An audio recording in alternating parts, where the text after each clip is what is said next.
Padang Arafah berwukuf, sedangkan kita melaksanakan puasa sunat. Kita melaksanakan memperbanyak puasa sunat kepada Allah Subhanahu wa taala.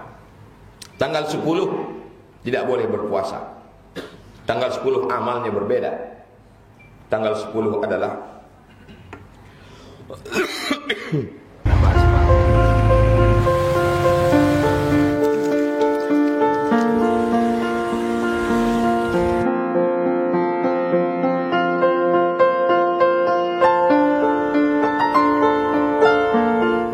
Assalamualaikum warahmatullahi wabarakatuh. Jamaah dimanapun berada, kami sedang berada di Desa Kebun Tinggi.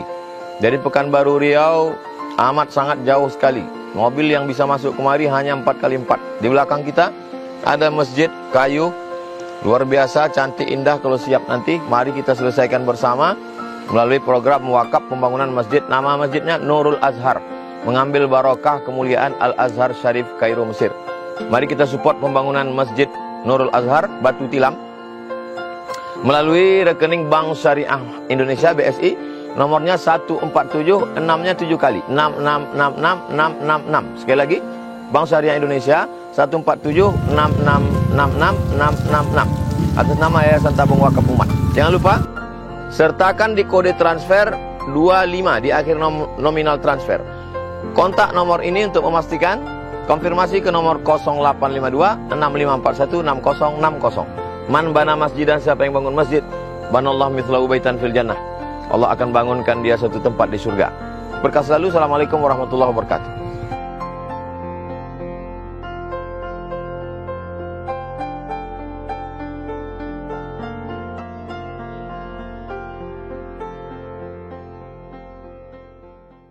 Alhamdulillah, wassalatu wassalamu ala rasulillah Sayyidina wa maulana Muhammad ibni Abdillah wa ala alihi wa sahbihi wa man tabi'ahu wa mawala. Ashhadu an la ilaha illallah wahdahu la sharika lah, wa ashhadu anna sayyidana Muhammadan abduhu wa rasuluhu la nabiyya ba'dah. Allahumma salli ala sayyidina Muhammadin an-nabiyil ummi wa ala alihi wa sahbihi wa barik wa sallim. قال الله تعالى في القرآن العظيم وهو أصدق القائلين أعوذ بالله من الشيطان الرجيم يا أيها الذين آمنوا اتقوا الله حق تقاته ولا تموتن إلا وأنتم مسلمون. وقال تعالى في آية أخرى يا أيها الذين آمنوا اتقوا الله وقولوا قولا سديدا يصلح لكم أعمالكم ويغفر لكم ذنوبكم وَمَنْ يُطِعِ اللَّهَ وَرَسُولَهُ فَقَدْ فَازَ فَوْزًا عَظِيمًا. عبادallah, usikum wa nafsi bitaqwallahi wa ta'atihi faqad fazal muttaqun. Hadirin jamaah Jumat yang dimuliakan Allah Subhanahu wa taala. Ada banyak manusia, tapi tidak semuanya menjadi nabi. Ada banyak nabi, tapi tidak semuanya menjadi rasul.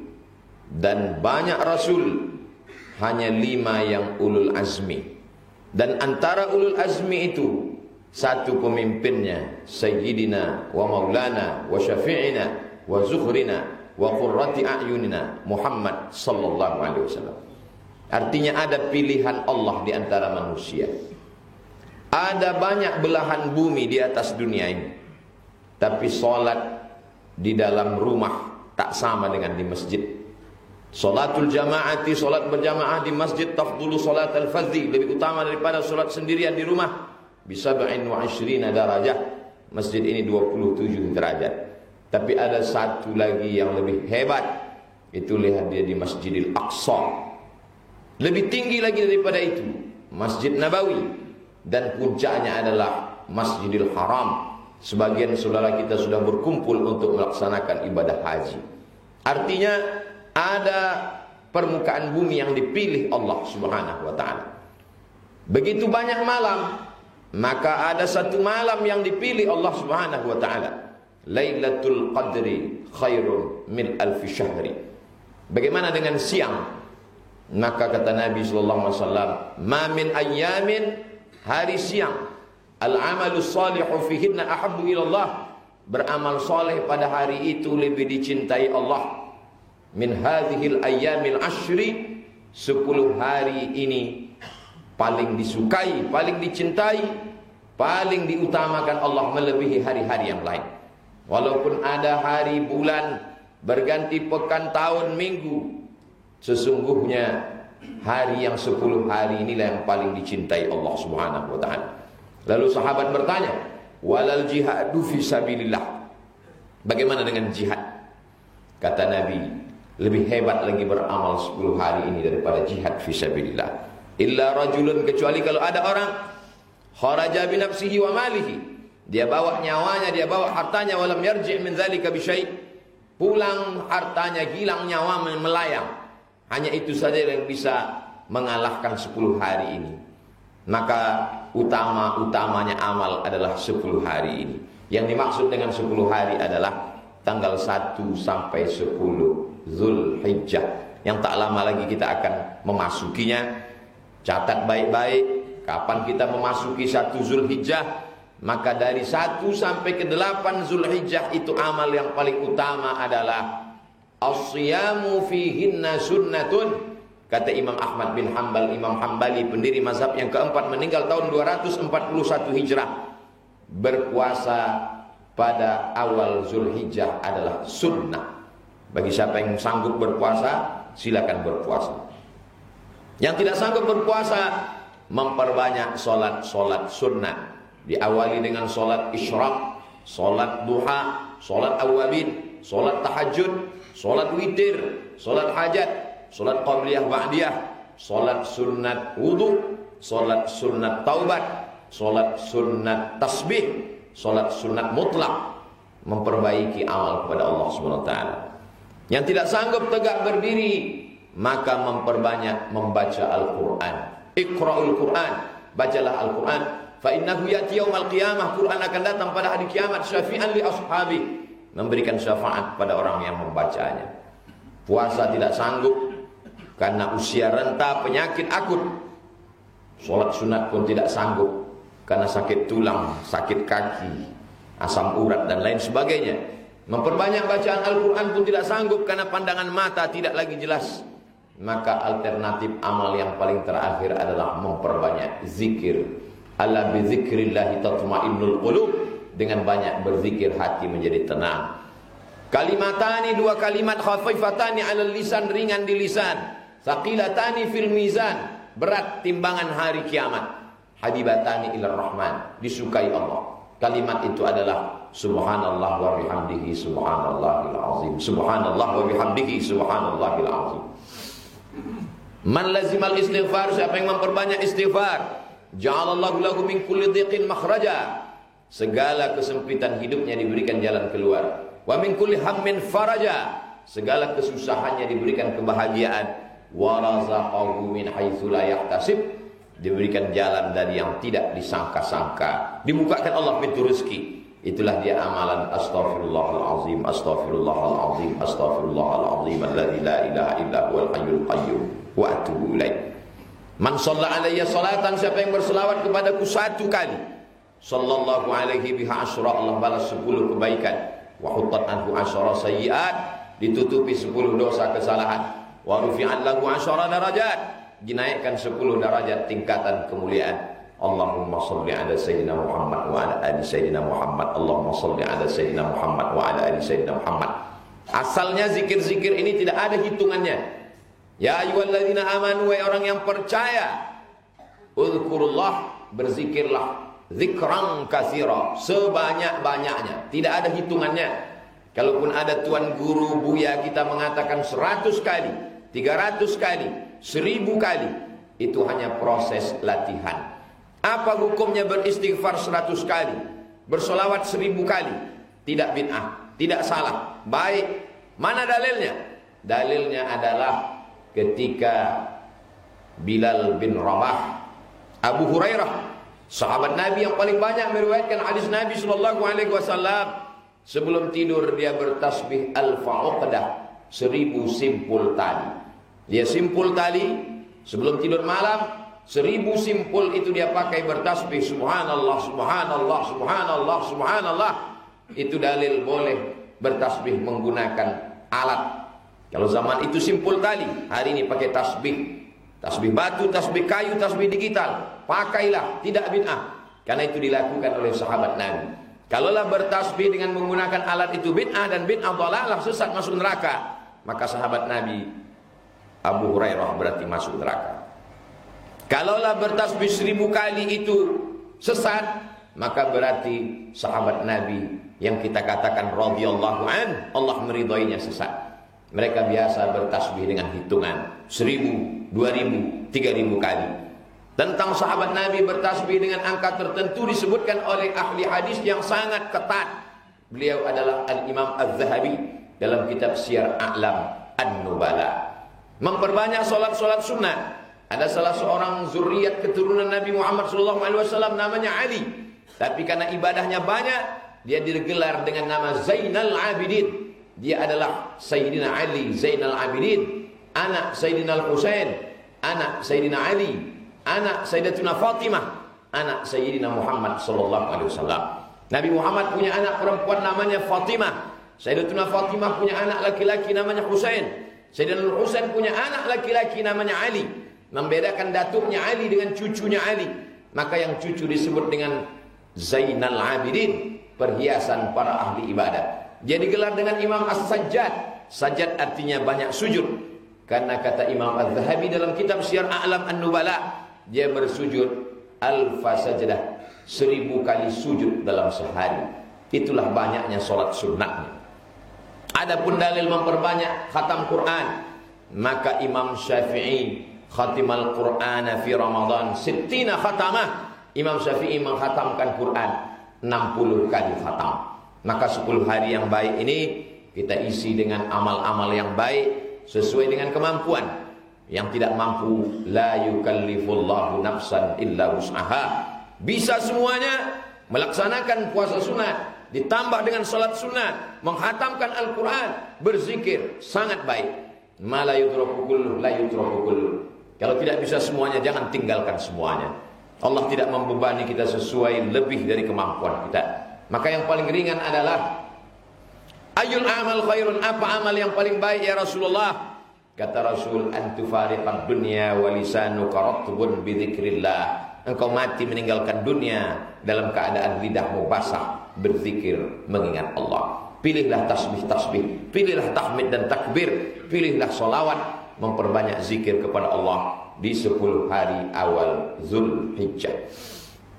Andai tidak sanggup puasa 8 hari, jangan sampai tinggalkan Senin dan Kamis. Mengapa engkau berpuasa hari Senin ya Rasulullah? Jawabnya, dzaka yauma wulidtu, hari Senin aku dilahirkan. Wa yauma unzalu alayya, hari Senin wahyu diturunkan kepadaku. Wa yauma ub'atsu, hari Senin aku dibangkitkan. Mengapa engkau puasa hari Kamis ya Rasulullah? Turfa'u fihil a'mal, hari Kamis amal-amal manusia diangkat. Wa uhibbu an yurfa'a amali wa ana shaim, aku suka ketika amalku diangkat, aku dalam keadaan berpuasa. Bisa 8 hari, alhamdulillah. Tak bisa 8 hari, pilih 2 hari, Senin dan Kamis. Senin Kamis tak dapat, laksanakan banyak puasa sunat. Tak dapat melaksanakan puasa sunat, khatamkan Al-Quran. Tak dapat khatam Quran, berzikir mengagungkan Allah Subhanahu wa taala. Tapi untuk tanggal 9 jangan sampai tinggal sama sekali. Karena tanggal 9 itu yukaffirus sanatal madiyata wal baqiyata, mengampunkan dosa setahun yang lalu dan setahun yang akan datang. Saudara kita di padang Arafah berwukuf, sedangkan kita melaksanakan puasa sunat. Kita melaksanakan memperbanyak puasa sunat kepada Allah Subhanahu wa taala. Tanggal 10 tidak boleh berpuasa. Tanggal 10 amalnya berbeda. Tanggal 10 adalah tanggal 10 kita melaksanakan menyembelih hewan kurban. Ma'amila adamiyun amalan, tidak ada amal yang paling baik dilakukan oleh manusia tanggal 10 min iraqatid dam. Amal yang paling bagus adalah menumpahkan darah. Yang dimaksud dengan menumpahkan darah adalah menyembelih hewan kurban. Wa innaha la ta'ti yaumal qiyamah.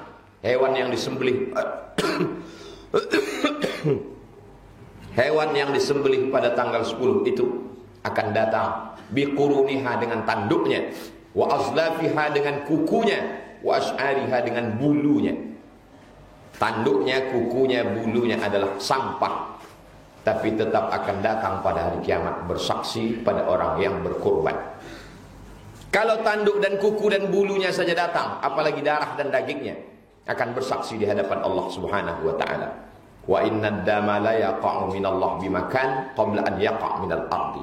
Sebelum darah itu menetes jatuh ke tanah, ada yang lebih cepat. Sebelum darah itu jatuh menetes ke tanah, ada yang lebih cepat, yaitu ampunan Allah untuk orang yang berkurban. Fatibu biha nafsan, perbaikilah, sucikanlah, bersihkanlah diri dengan berkurban. Maka berkurban itu hukumnya wajib, karena Nabi mengatakan, man wajada sa'atan, siapa yang punya kemampuan, walam yudhi, tak mau berkurban, fala yaqrabanna musallana, jangan dekat-dekat tempat solat kami. Orang yang tak berkurban tak layak ikut solat Idul Adha. Orang yang tak berkurban tak layak dekat-dekat tempat solat Idul Adha. Menurut ilmu usul fikih, kalau ada ancaman berarti lil wujub, itulah dalil berkurban itu hukumnya wajib. Yang tidak berkurban hukumnya haram, berdosa, menurut mazhab Hanafi. Sedangkan menurut mazhab Syafi'i, berkurban itu sunnat muakkad, tak sampai wajib. Kenapa? Karena ada dalil lain. Nabi mengatakan, salasun hunna alayya faridatun, ada 3 perkara bagiku wajib, walakum tatawwu'un, bagi kamu tak sampai wajib, hanya sunnat saja. Dan Abu Bakar, Umar pernah 1 tahun tidak berkurban. Sengaja Abu Bakar dan Umar 1 tahun tidak berkurban. Ketika ditanya, mengapa engkau tidak berkurban wahai Abu Bakar, wahai Umar? Untuk memberitahu masyarakat bahwa kurban itu tidak wajib, hanya sampai kepada sunnat muakkad. Begitu menurut mazhab Syafi'i, mazhab Maliki, mazhab Hambali.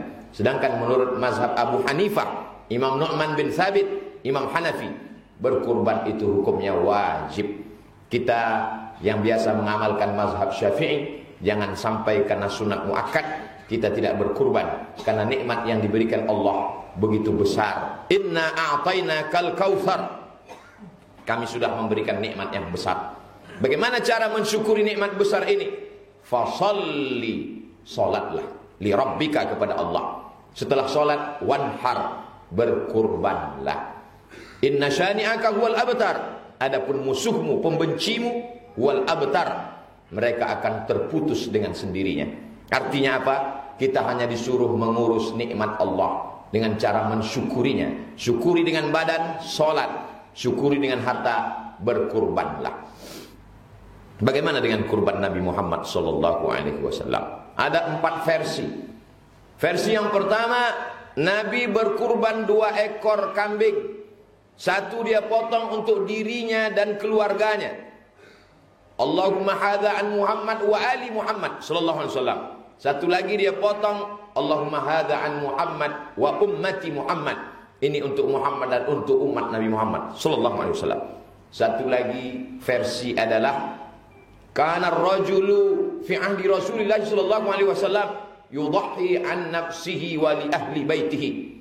Pada zaman Nabi, seorang laki-laki berkurban seekor kambing untuk dirinya dan untuk ahli baitnya, istri dan anaknya.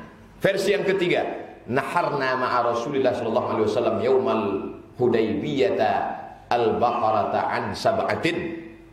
Kami berkurban bersama Rasulullah sallallahu alaihi wasallam pada tahun Hudaybiyah 1 ekor lembu 7 orang, 1 ekor unta untuk 7 orang.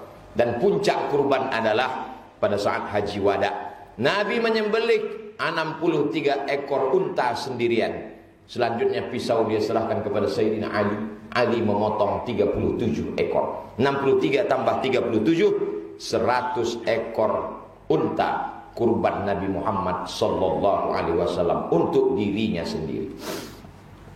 Mengapa 63 ekor? Pada saat itu tak ada satupun sahabat yang tahu mengapa 63 ekor. Setelah meninggal barulah tahu. Rupanya 63 itu waktu usia wafatnya Nabi sallallahu alaihi wasallam. Artinya apa? Nabi tidak ingin 1 tahun pun usianya kosong dari kurban. 63 ekor 1 tahun 1 ekor, 63 tahun 63 ekor.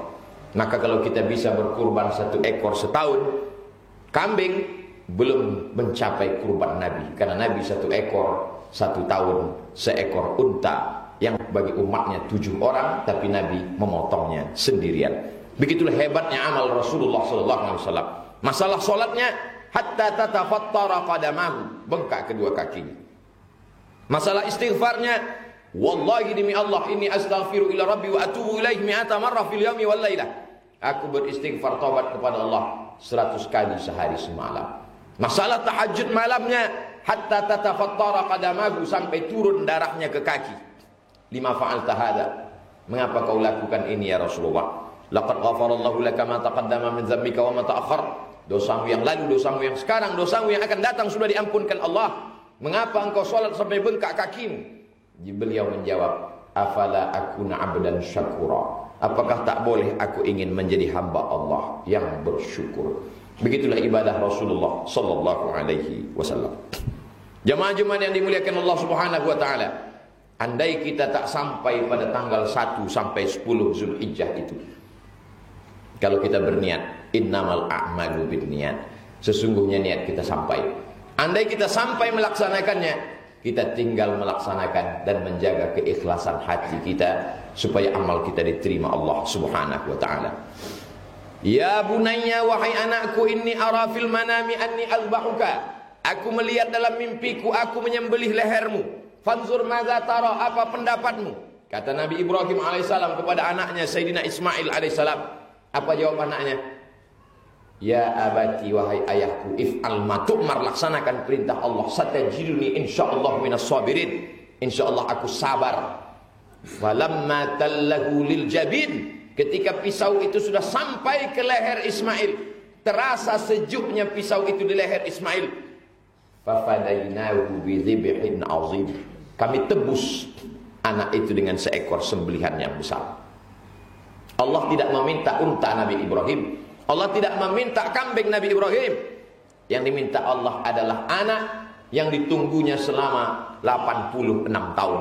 Kata Imam Abul Fida Ismail ibn Katsir dalam tafsir Quranil Azim, ketika Ismail itu lahir, umur Nabi Ibrahim 86 tahun. Menikah dengan Sarah, tidak punya anak. Menikah dengan Hajar, juga tak punya anak. Doa pagi, petang, siang, malam, Rabbi habli minas salihin. Sampai akhirnya Allah mengabulkan doanya. Lahirlah seorang anak laki-laki. Begitu anak itu lahir, ternyata Allah ingin memisahkannya. Antarkan anakmu itu ke Makkah. Dia tinggal di Palestina. Jarak dari Palestina ke Makkah lebih 1000 kilometer. Diantarkannya anaknya yang masih baru lahir itu ke samping Baitullah. Dari jauh Nabi Ibrahim memandang anak dan Hajar. Rabbi inni askantu min zurriyati fi wadin ghairi dhi zar'in 'inda baitikal muharram. Kutinggalkan anakku di lembah yang tak ada tanam-tanaman di samping rumahmu ya Allah. Tolong jaga mereka ya Allah. Lalu kemudian setelah anak itu sampai usia remaja, falamma balagha ma'ahu sa'ya, sampai usia remaja, permintaan semakin tinggi. Allah meminta nyawanya, tapi kemudian ditebus dengan seekor domba. Apa maknanya? Allah meminta dari kita apa yang kita sayang. Nabi Ibrahim yang disayangnya adalah anak, maka anak diminta. Allah tidak minta anak kita, karena Allah tahu kualitas iman kita. Maka kita serahkan saja iuran sapi, kerbau, lembu, kambing sebagai bukti iman kita kepada Allah Subhanahu wa ta'ala. Itulah makna mengapa kita sebut nama dia dalam solat kita 4 kali. Kama shallaita ala Ibrahim wa ala ali Ibrahim, kama barakta ala Ibrahim wa ala ali Ibrahim. Kenapa Ibrahim? Karena pada Ibrahimlah bertemu titik 3 nabi yang besar. Muhammad sallallahu alaihi wasallam, anak Abdullah, anak Abdul Muttalib, anak Hashim, anak Abdi Manaf, anak Qusay, keturunan Adnan, cucu cicit Ismail, anak Ibrahim alaihissalam. Isa adalah keturunan Ibrahim. Ibrahim punya anak Ishak, Ishak punya anak Yakub, Yakub punya anak Yusuf. Yusuf punya saudara Yahuza. Salah satu keturunan Yahuza punya keturunan bernama Imran. Imran punya istri Hannah. Menikah Imran dengan Hannah, lama berdoa, lahir anak Maryam. Maryam melahirkan seorang anak, Isa alaihissalam. Musa juga keturunan dari situ. Nabi Ibrahim punya anak Ishak. Ishak punya anak Yakub. Yakub punya anak Yusuf. Yusuf punya saudara. Nama saudaranya itu adalah Imran. Imran punya anak cucu keturunan. 2 orang saudara kandung jadi nabi dua-duanya. Nabi Musa dan Nabi Harun alaihissalam. Begitulah Allah menemukan 3 titik bertemu.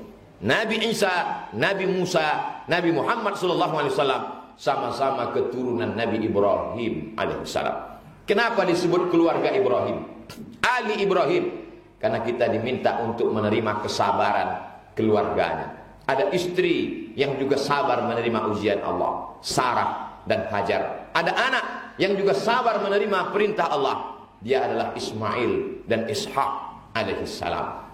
Jadi nama itu bukan sekedar nama, tapi dipilihkan untuk kita. Maka Ibrahimu Yahudian, Ibrahim bukan Yahudi. Wala Nasranian, Ibrahim bukan Nasrani. Walakin kana hanifan, dia seorang yang hanif, condong kepada kebenaran. Musliman, dia berserah diri kepada Allah. Itulah ucapan kita di awal solat. Ucapan kita di awal solat, wajjahtu wajhiya lilladzi fatara samawati wal arda hanifan musliman. Kalau Nabi Ibrahim itu hanifan musliman, maka kita pun juga hanifan musliman. Di akhir solat kita sebut namanya. Di awal solat kita bersifat dengan sifatnya. Sempurnalah ikutan kita kepada Nabi Ibrahim alaihissalam. Tapi bukan berarti mengikut Nabi Ibrahim meninggalkan syariat Nabi Muhammad. Kesempurnaan syariat Nabi Ibrahim, kesempurnaan syariat Nabi Musa, kesempurnaan syariat Nabi Isa disempurnakan dalam syariat Nabi Muhammad sallallahu alaihi wasallam. Al-yauma akmaltu lakum dinakum. Hari ini kusempurnakan agama kamu. Wa asmamtu alaikum ni'mati.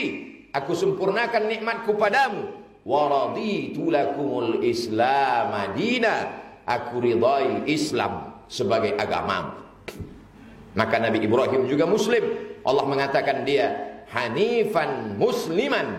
Dia adalah seorang muslim. Nabi Sulaiman juga muslim. Karena ketika surat Nabi Sulaiman sampai kepada Ratu Bilqis, apa kata Bilqis? Aslamtu ma'a Sulaiman. Aku masuk Islam bersama Nabi Sulaiman alaihissalam. Islam, orang yang berserah diri kepada Allah subhanahu wa ta'ala. Dalam solat semuanya kita serahkan kepada Allah. Inna solati solatku, wa nusuki ibadahku, wa mahyaya hidupku, wa mamati matiku lillah. Semuanya kuserahkan pada Allah. Di akhir solat juga kita semua berserah pada Allah. At-tahiyatul semua penghormatan, mubarakatul semua kelebihan, salawatul semua doa-doa, thayyibatul semua yang baik-baik lillah, bukan punyaku, punya engkau ya Allah. Maka di hari yang besar itu kita tidak membesarkan diri kita. Orang akan memuji, ini untamu, ini kambingmu, ini sapimu, ini kerbau. Kita mengatakan Allahu Akbar, Allah yang maha besar.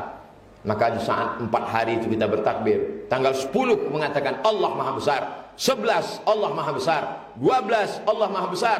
13 Allah maha besar. Yang besar itu Allah. Besarkan Allah dalam hatimu, maka segala keangkuhan, keegoan, kebesaran akan kecil dalam pikiranmu. Besarkan Allah dalam matamu, maka kau akan melihat ini kecil, tak ada nilainya, tak sampai setengah sayap nyamuk. Kalau kau membesarkan Allah, dunia ini memang menjadi kecil. Kalau dapat, tidak terlalu bangga. Kalau tak dapat, juga tidak terlalu bersedih. Karena dunia tidak terlalu besar dalam hati orang yang beriman. Barakallahu li wa lakum fil Qur'anil azim. Wa nafa'ani wa iyyakum bima fihi minal ayati wa dzikril hakim. Wa taqabbala minni wa minkum tilawatahu. Innahu huwal ghafurur rahim.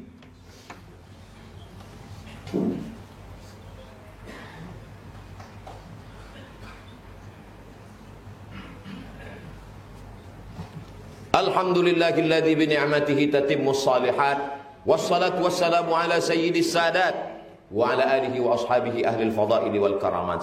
Asyhadu an la ilaha illallah wahdahu la syarikalah wa asyhadu anna sayyidina Muhammadan abduhu wa rasuluh wa safiyyuhu min khalqihi wa khaliluh. Addal amanah wa ballagha risalah wa nasaha lil ummah wa tarakana 'ala al mahajjatil bayda lailuha kanahariha la yazighu anha illa halik.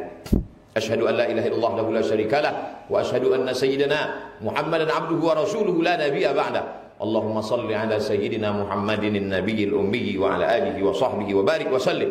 قال الله تعالى في القرآن العظيم: أعوذ بالله من الشيطان الرجيم بسم الله الرحمن الرحيم والعصر إن الإنسان لفي خسر إلا الذين آمنوا وعملوا الصالحات وتواصوا بالحق وتواصوا بالصبر. وقال تعالى في آية أخرى: إن الله وملائكته يصلون على النبي يا أيها الذين آمنوا صلوا عليه وسلموا تسليما. اللهم اغفر للمسلمين والمسلمات والمؤمنين والمؤمنات الأحياء منهم والأموات برحمتك يا أرحم الراحمين. اللهم أعز الإسلام والمسلمين واخذل الكفرة والمشركين ودمر أعداءك أعداء الدين. اللهم انصر إخواننا المجاهدين المستضعفين في فلسطين وفي روهينيا وفي كل مكان من مشارق الأرض إلى مغاربها. اللهم دمر أعداءك أعداء الدين. اللهم شتت شملهم وفرق جمعهم واجعل كيدهم في نحورهم. عباد الله، أوصيكم ونفسي بتقوى الله وطاعته فقد فاز المتقون. إن الله يأمر بالعدل والإحسان وإيتاء ذي القربى وينهى عن الفحشاء والمنكر والبغي يعظكم لعلكم تذكرون. فاذكروا الله العظيم يذكركم واسألوه من فضله يعطكم ولذكر الله أكبر والله يعلم ما تصنعون. أقم الصلاة.